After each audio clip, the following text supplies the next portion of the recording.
ওমানে ভয়াবহ এক ঘটনায় একসাথে আপন চার ভাইয়ের মৃত্যুতে শোকের ছায়া নেমে এসেছে চট্টগ্রামের রাঙ্গুনিয়ায় তাদের গ্রামের বাড়িতে। স্বজন প্রতিবেশী কেউই মেনে নিতে পারছে না এমন মৃত্যু। বুধবার দেশটির মুলাদ্দা এলাকায় একটি গাড়ি থেকে তাদের মরদেহ উদ্ধার করা হয়। নিহতরা হলেন মোহাম্মদ রাশেদ, মোহাম্মদ শাহেদ, মোহাম্মদ সিরাজ ও মোহাম্মদ শহীদ। তাদের গ্রামের বাড়ি রাঙ্গুনিয়ার লালানগর ইউনিয়নের বন্দারাজার পাড়া এলাকায়। মৃত্যুর খবর পৌঁছার পর থেকেই বাড়িতে ভিড় করছে শোকাহত আত্মীয় প্রতিবেশীরা।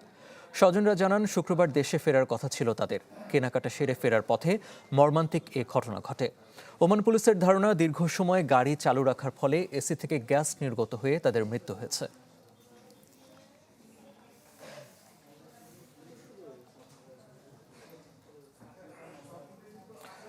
দর্শক, রাঙ্গুনিয়া থেকে আরও জানাতে যুক্ত হচ্ছেন সহকর্মী আরিফুল ইসলাম তামিম।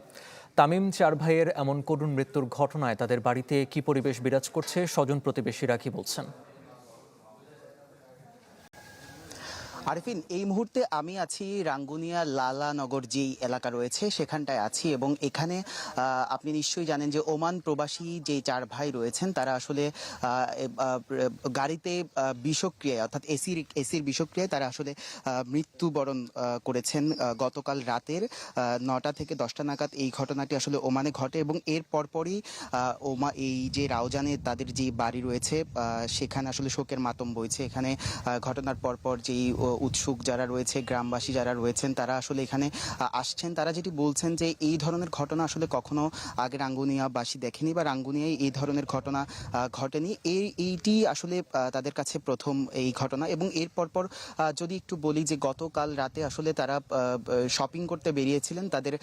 তারা মূলত 5 ভাই, তাদের এক ভাই হচ্ছে চট্টগ্রামে থাকেন এবং বাকি যে 4 ভাই রয়েছেন তারা থাকেন ওমানে, দীর্ঘদিন ধরে বসবাস করছিলেন। প্রায় 8 থেকে 10 বছর যাবৎ তারা রাঙ্গুনিয়া থেকে ওমানে যাতায়াত করছিলেন বা সেখানে বসবাস করছিলেন। গতকাল আগামীকাল অর্থাৎ 15ই মে আসলে তারা এখানে আসার কথা ছিল, বাংলাদেশে আসার কথা ছিল। তাদের 2 ভাইয়ের আসলে বিয়ে হওয়ার কথা ছিল এবং এর পরপর এই ঘটনাটি আসলে গতকাল রাতে ঘটে। তারা শপিং করতে বের হয় এবং তারা 4 ভাই আসলে একসাথে ছিলেন। এই মুহূর্তে আমরা একটু কথা বলবো এখানকার যারা প্রতিবেশী রয়েছেন তাদের সাথে একটু কথা বলতে চাই যে আসলে ঘটনাটি কিভাবে ঘটেছিল, ঠিক কখন নাগাদ ঘটেছে, কি দেখেছিলেন আপনারা? আসসালামু আলাইকুম, আমি বেলাল উদ্দিন। আমি যেহেতু এখানে নির্বাচন করেছি গণ অধিকার পরিষদের পক্ষ থেকে, যেহেতু এটা আপনারা জানেন প্রবাসী কল্যাণ পরিষদের নূর ভাইয়ের হাতে যেহেতু দায়িত্ব আছে, আমরা তার পক্ষ থেকে আসলাম।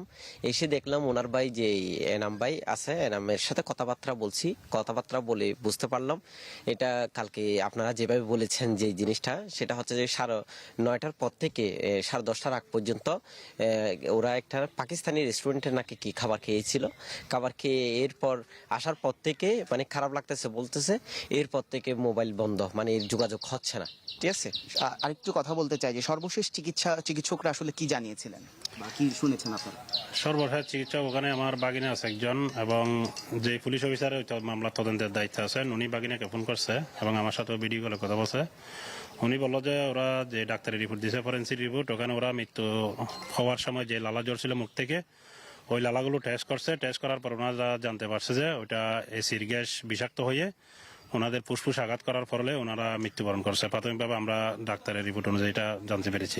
দর্শক, যেমনটি শুনছিলেন যে এসি থেকে যে গ্যাস বিষক্রিয়া আসলে তারা মারা গেছেন, এমনটি আসলে এখানকার যারা প্রতিবেশী রয়েছেন তারা আসলে সেই ওমানের যেখানে আসলে ঘটনাটি ঘটেছে সেখানে তারা খোঁজ খবর রেখেছেন। এবং এই মুহূর্তে আমরা যতটুকু শুনেছি যে মরদেহটি দেশে আনার ব্যাপারেও আসলে প্রক্রিয়া শুরু হয়েছে এবং এলাকাবাসীর যে দাবি, তারা আসলে বিষয়টি তদন্ত করে যেন একটি ভালো কিভাবে আসলে তারা মৃত্যুবরণ করেছেন সেই বিষয়টি যেন তারা। তামিম, আপনাকে ধন্যবাদ। দর্শক, রাঙ্গুনিয়া থেকে যুক্ত ছিলেন আমাদের সহকর্মী আরিফুল ইসলাম তামিম।